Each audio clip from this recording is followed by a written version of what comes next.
Hey guys, Chris here giving Project Nerf, and I just finished up a really sweet set of mods on the Mega Motostryke, and well, I just simply have one question. Does yours do this?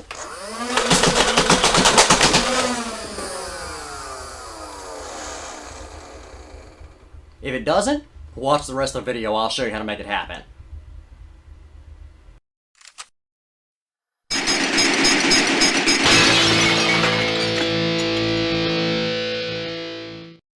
Alright, so the Mega Motostryke, before we get into the build guide section of it here, had a few issues that were really tough for me to deal with.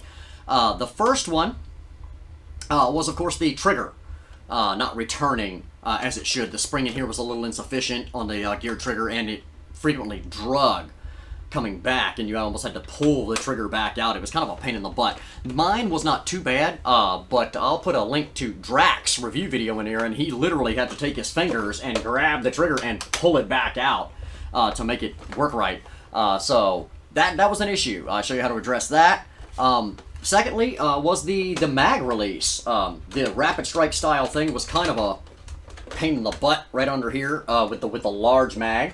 So you can see we did a pretty simple extended mag lever, and then the mag well itself was very snug, very tight. It was not user friendly, and as you can see, we're having absolutely no trouble here. I've got a Buzz Me mag because the follower works in this one. The one that came with my Motostryke I need to lubricate because it's a little stiff. And as you saw, I even go farther on. So just addressing those three issues. Pretty simple, not a high cost thing, and a pretty easy mod to do. To complete what we just finished right here, that's a little more work. We obviously converted it to full auto, and I even put a pulse width modulation in here. Now I'm running this on a 2S, but we could run it on a 3 with the PWM, and really get a lot of flywheel performance out of it and a stupid high rate of fire, but I'm planning on running on 2S, but just in case, I also rigged in a voltmeter, as you can see right here, nice orange flush-mounted voltmeter that turns on and off with the access door. So anyway, I'm going to show you how to address all the little issues and then show you how I turned the stock one into the beast that we got right here. Let's get to it. Alright guys, here it is, the Mega Motostryke. So, well, without further ado, let's crack this bad boy open. I've got my little container here that we're going to put our screws in, and we're just going to start at the back and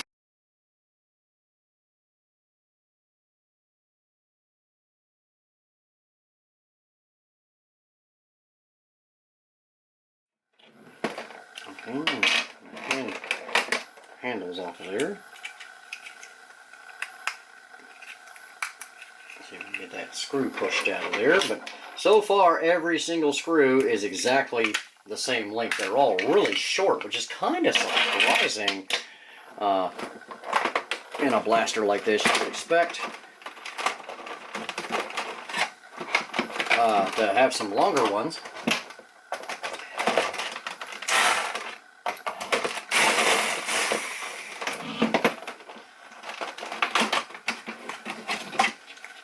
But no, apparently they're all just really short little screws here. Nice note here.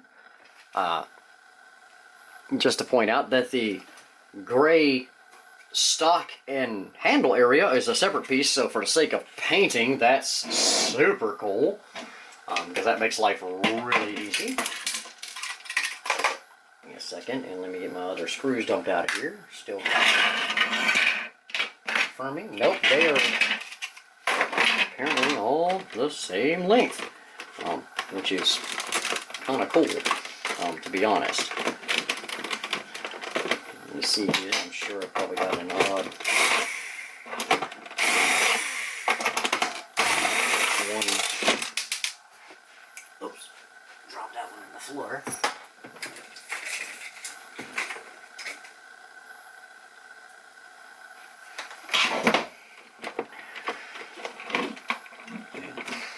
Probably should take the battery door off just to say I did. Make sure there's no hidden screws or anything.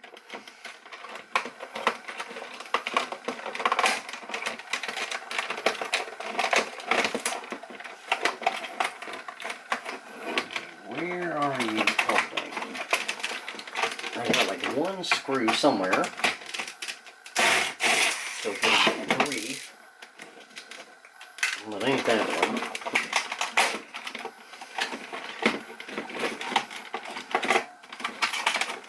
There we go. Okay.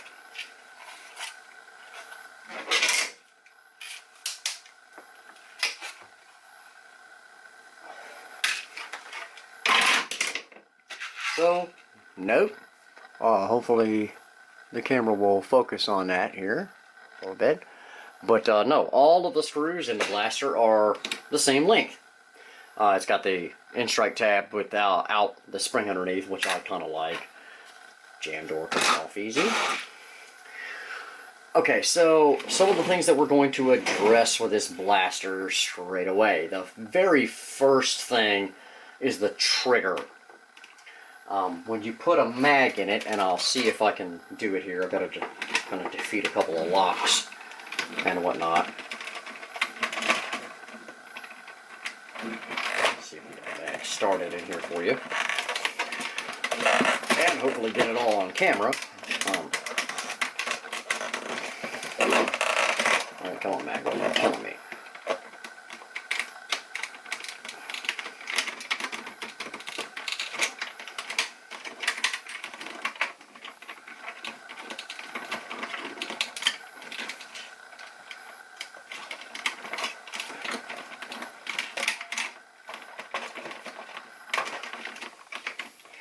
Okay, I'll tell you what, let's pop this trigger out and perhaps I can illustrate it a little bit easier. One of the biggest grievances with this blaster is this trigger mac right here. And what tends to happen, at least on mine, and I've seen others on YouTube do it here. So we're going to slide this forward and then we're going to go ahead and pop the mag all the way in. Is it, when there's pressure from a dart, it tends to drag coming back. Now, mine was doing it before when I was playing with it, testing it, but it seems to be doing a little bit better, and maybe it has to do with the gearing and the trigger, which is geared, and all this mess. So let me see if I can get it back together and try officially. Well, more freaking plastic springs that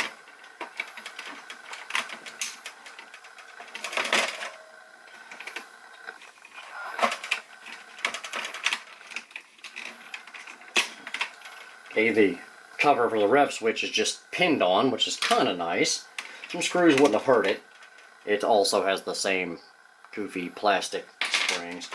Well, right now what I'm going to do is take this lock out so that I can just engage the trigger as I feel like. And like I said, it's returning a little better now than it did. But I know on a lot of them, this trigger would not return all by itself. So I think a pretty easy solution here is going to be pop this silver screw out at the end of my finger. And this is a pretty wispy spring. So what we're going to do is take the spring off. We're going to clip this end off and then fold out a couple of coils and screw it back down. And what it's going to do is add just a little bit more tension. And normally I would say, yes, that's going to make the trigger pull a little more egregious. But because of this gearing, which is pretty significant, if you look at the size of the gear here that attaches to the trigger and the size that's actually running the pusher mechanism, that's it's a pretty healthy jump. So I wouldn't imagine a great deal of difference in feel in the trigger pull. So I've pulled that out a bit. We're just going to take my snippers and snip it off. And then we're going to take maybe 2 coils back. Alright guys, our other grievance with this blaster is the mag release. So what I did here is I took a piece of little red plastic and I made an extended mag release. Now, this one's pretty simple. It's not dissimilar to Rapid Strike, Strife. You could probably 3D print one pretty easily. You had to upscale some files. But essentially, what we did is I made this lever-style release, and you can see the mag is firmly in place here. So when we press this, there we go. Mag pops out. So, yeah. So, let me pull that out of there. And just take this one screw back out of the shell that I put in it. There we go. Get this opened up, and I'll show you exactly what I did here. Super easy. This is a method that has worked very well for me in the past on my regulator mods. If you haven't seen the videos for those, I'll put the link in the description. What I did here is I took the standard mag release arm.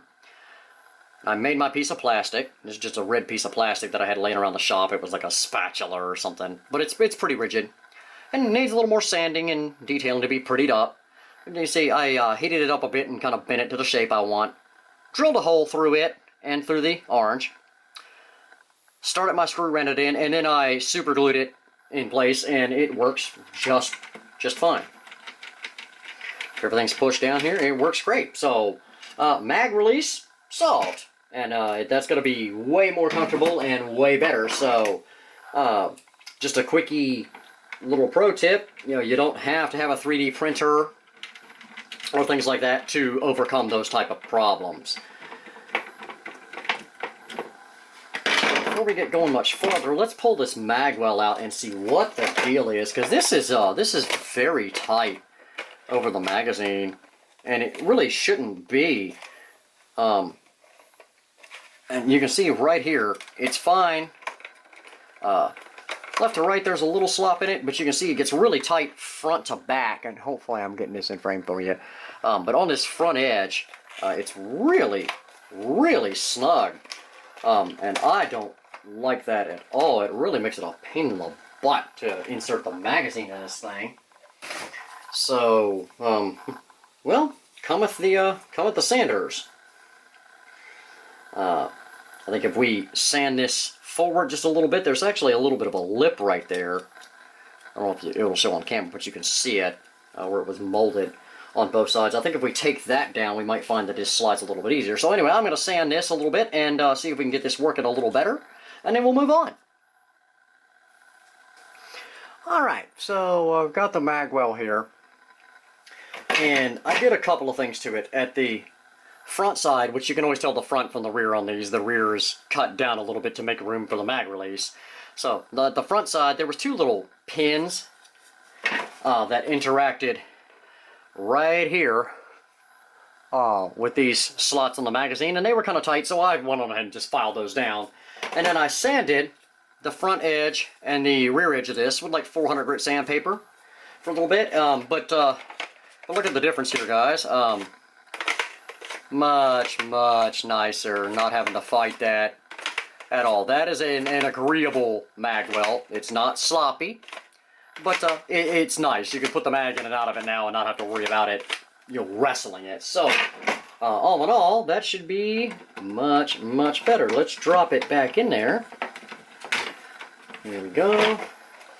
Go ahead and insert the mag in the blaster. Okay, and let's see here. Here we go. Oh yeah, much better. Look at that.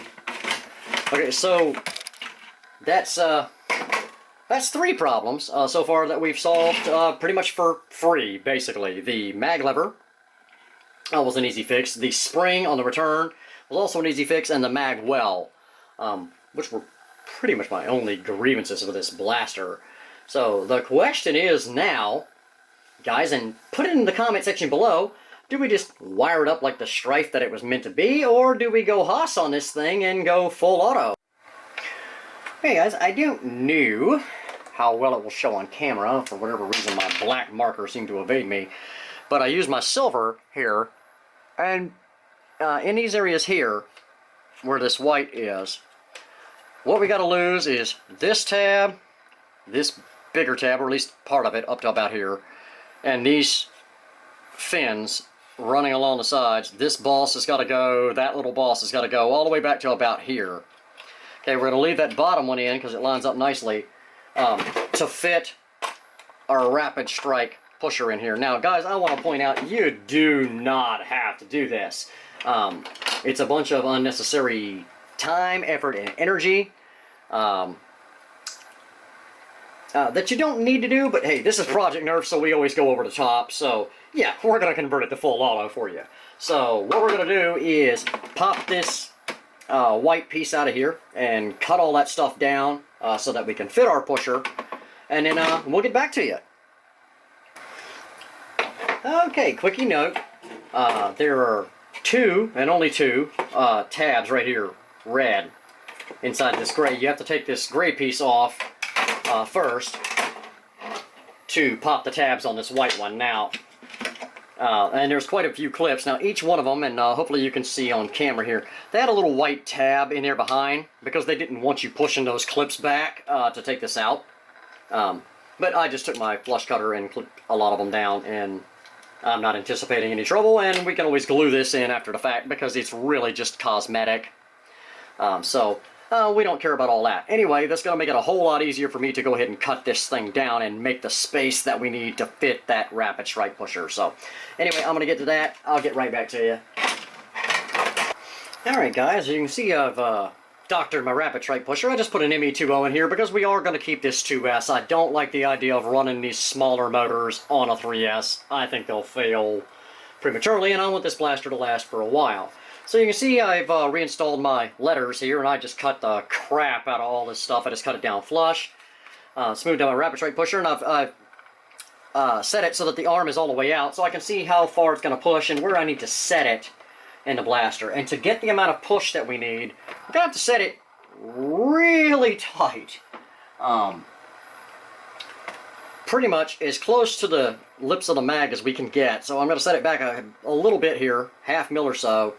You know, just enough for the mag to clear it. And then what we'll do is we'll add material to the end of the pusher to extend it. Now, I know Worker makes an extended pusher arm for this, what they call an extended final, and you could buy one, but there's no need. We can just take a a fat piece of plastic like this and glue it on the end and get all the extra material that we need. And that should not be an issue. Let me see if I can... I guess it would help if I tested this pusher, huh? It's been in the parts bin for a while. Okay, so let's see here. I'll go positive through there. Probably not the best connection in the world. Yeah.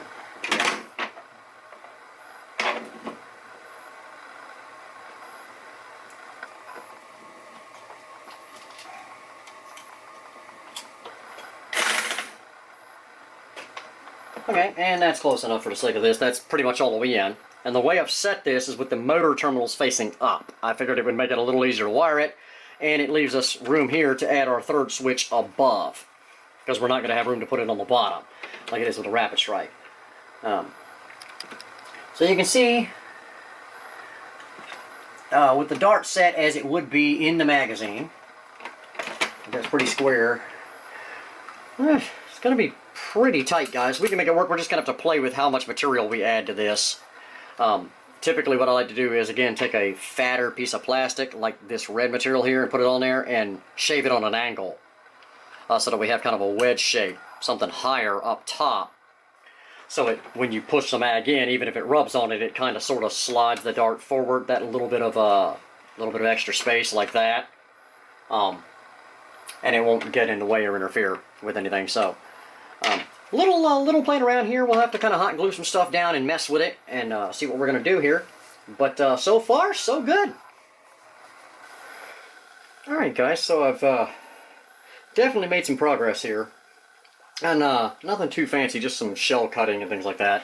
I cut out my white panel here, took it out, and cut it down to make room for our pusher mechanism, which you can see here, hopefully.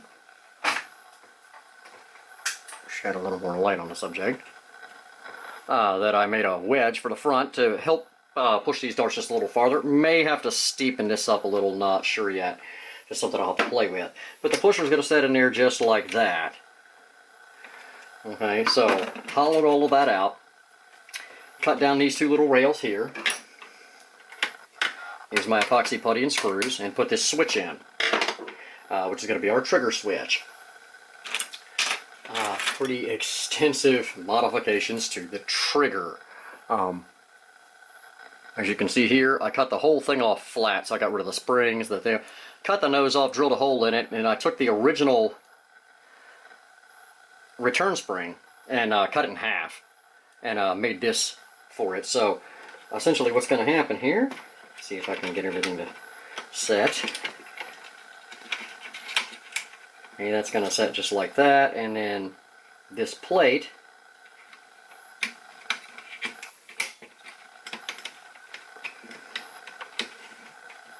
sets in there like that, and you can see we got to make a little tweak to that because of our springs. Let me get my cutter. That's nothing but a thing.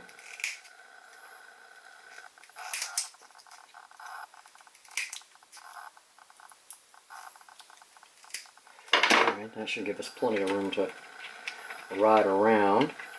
Let's square it off a little bit more.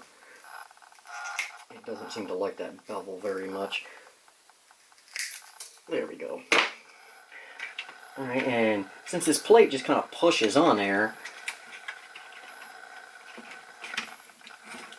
like so.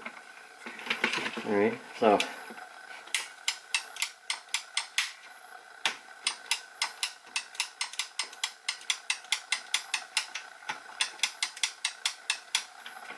I'm going to go that way. And I tell you what we're going to do. These little deals right here, we're going to go ahead and cut those down, just so that the spring is not getting pinched. I said, and all of that is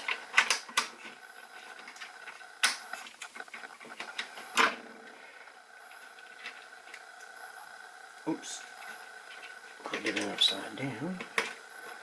Good. Alright, so that's in place. Alright, you hear that? Nice and clicky.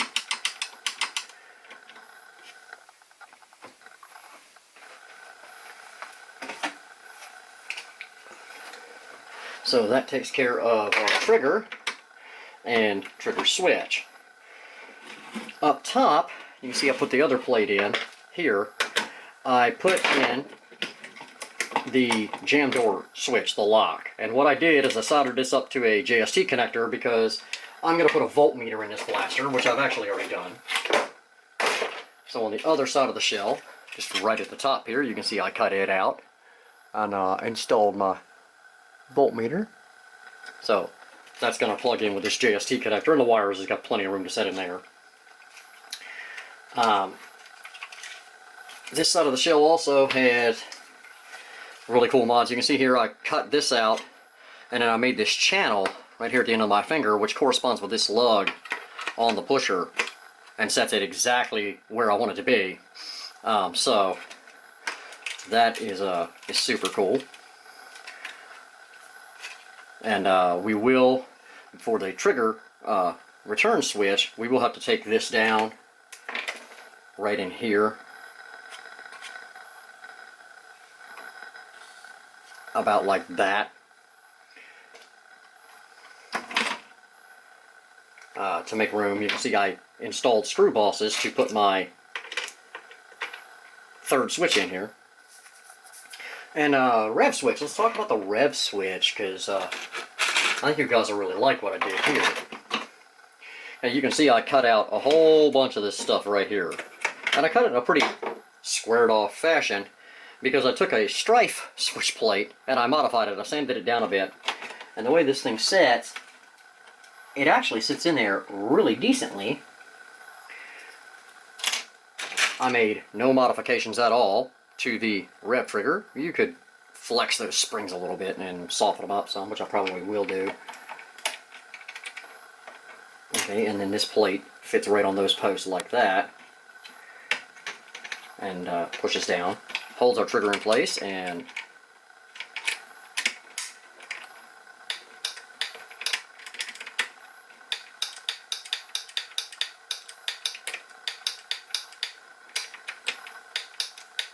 so nice and clicky there.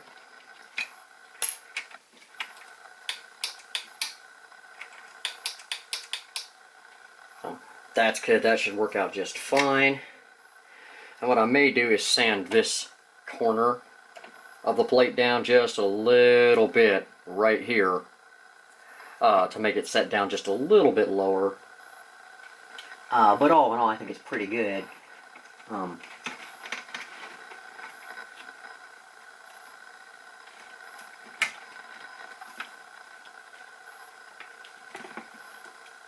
So there's those switches. If I take this screw here out, you can see what I did with our third switch.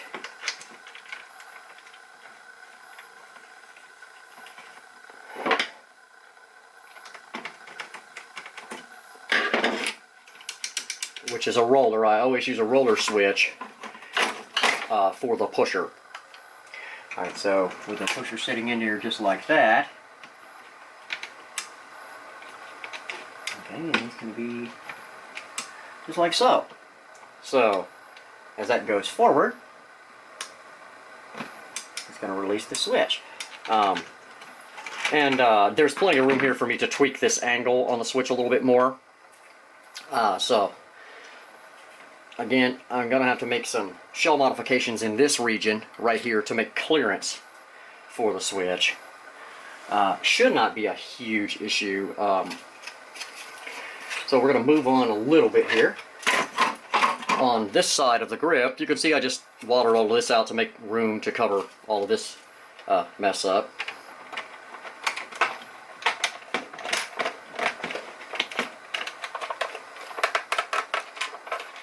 And all that fits back together pretty nicely.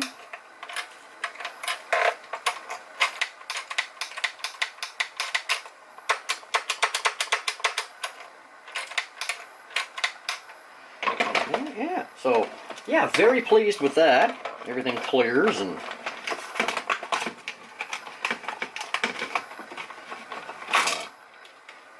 holds down and pushes like it should.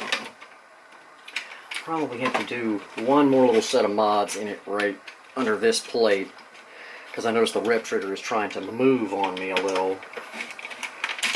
There we go. And right up over the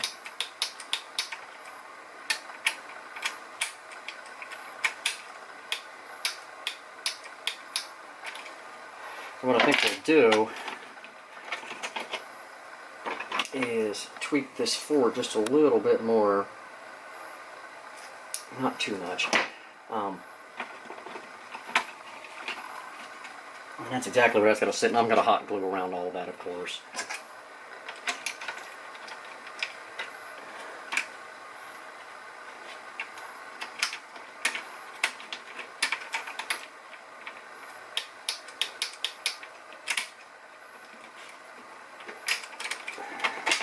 I think I went a bit much there.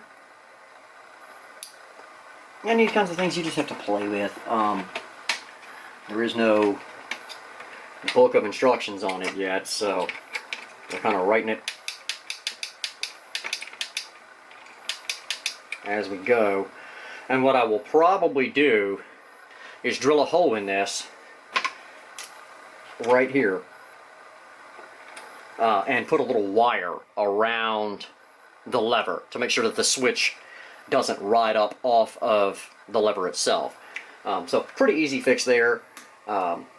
Still got a few things I need to take care of. We got the battery tray.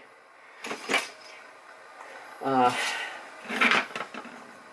few more shell mods, and okay, the flywheel cage. I went on ahead and desoldered the boards, and I marked it. This one's very odd. The positives and negatives are opposites, which means the motors were dropped in the same orientation. They weren't switched over, so when we wire this up, we'll have to go our red wire from here to there and out, and then the black again across it and out. So we'll leave plenty of slop here in the middle for all of that. But yeah, so anyway, I'm going to get about it and get ready to start wiring it. Okay, so addendum, I had to open up the back of this jam door quite a bit, and I had to move this post.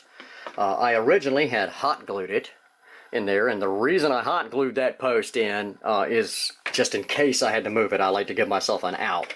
So, but the position we're in right now, okay, you can see we still push our little switch at the top, and the access door slides right over top of it. So, I have to be pretty careful with cable management, but so long as we come inside through this region here, we won't have any trouble. So, super cool. And our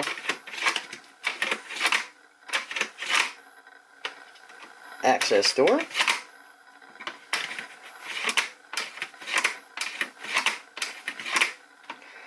Clears the switch fine. So again, might as well go ahead and do the do on this piece right here. We're just going to go ahead and take the snipper to it and cut a chunk out and just keep doing it until our switch fits. I do know that's probably enough, but we're going to take it back to the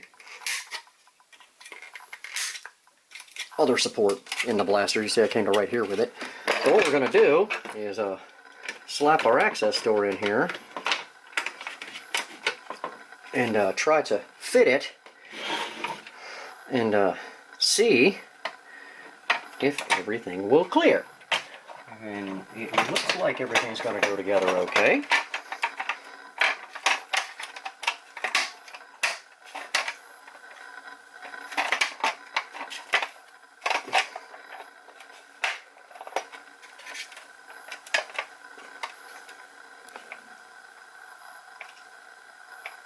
Nope, you got to go back just a little bit farther. Pretty close though.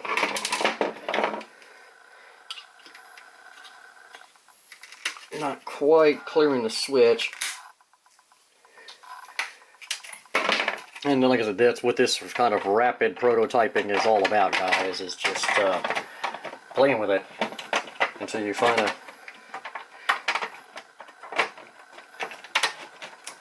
Oh yeah, that seemed to set much nicer. Yeah, that closed up fine. Our access door works just fine. Our switch is clear. Yeah, so sweet. Okay, so third switch is in, voltmeter's in. Access door works, so we can put our little plate back on here. I don't know how or where that plate set. I think it was about like that. Seems to make sense. There's a big old boss right here, but I assume. Yeah, that looks about right. Alright, so that's good, that's good. Our trigger should get held down good here. Alright, a piece of wire. We were talking about that. I'd like to go ahead and do that and get this switch plate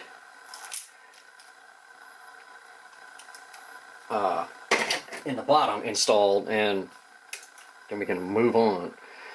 So what I've done here is just taken a piece of scrap wire, and that's going to be uber strong, so I'm not worried about that, and we're just twisting it up really tightly here. So we knew that we're going to come through this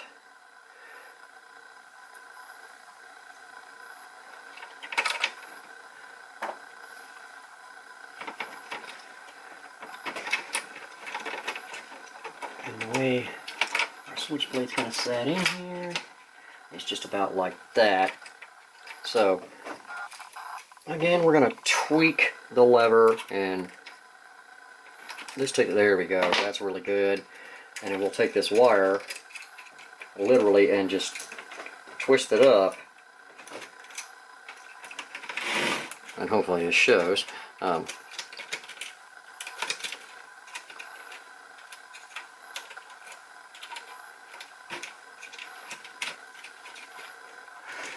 I don't even think we have to cut that off, to be honest. We're going to put our little plate on here.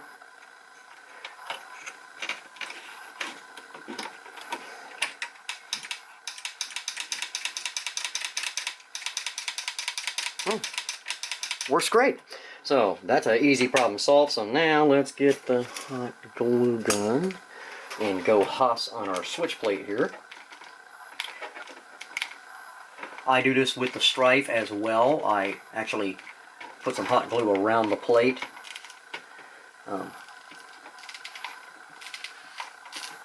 And then I also put a little bead right around the corner of the switch,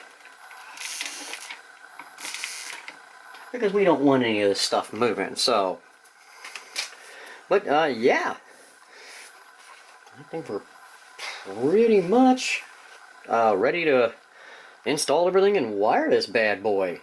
There is one more little thing that I would like to tend to, and I don't know where I'm going to put it, but I'm going to put a PWM in here somewhere for the pusher so that I can control the speed. And I'm probably going to take and just put that in here. There's lots of room inside the handle right there. It's pretty much wide open. If I like put it right in here, in this section here, to just put a knob on top of everything, and hopefully all of that will go good. I'm going to see if I can find one. I don't have some floating around here somewhere. Okay, now that's hot glued in. Okay, I'm going to gut the battery tray and start wiring this thing up.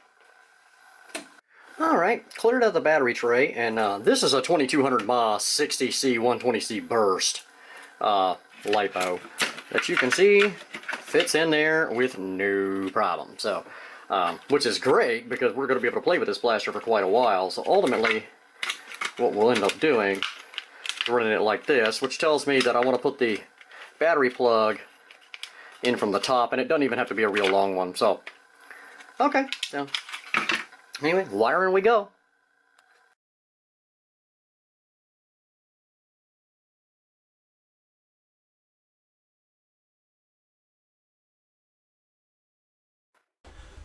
Alright guys, hope you enjoyed that, or at least got some valuable information out of it. So, one more time, I'll show you the features that we built in here. Again, on our access door, you can see our voltmeter right here, and I used an orange one just because it looks great, and I flush mounted it. So, that's pretty cool. So, anytime I need to know how much LiPo I've got left, just slide the door open, and it'll tell me. The mag release works super good. Just excellent for that. And the PWM is really very cool. So, in the intro, you saw me fire off this Busby mag, and which is loaded up with 12 here. So we're gonna crank this all the way up. Let's have it on a 2S now. Here we go.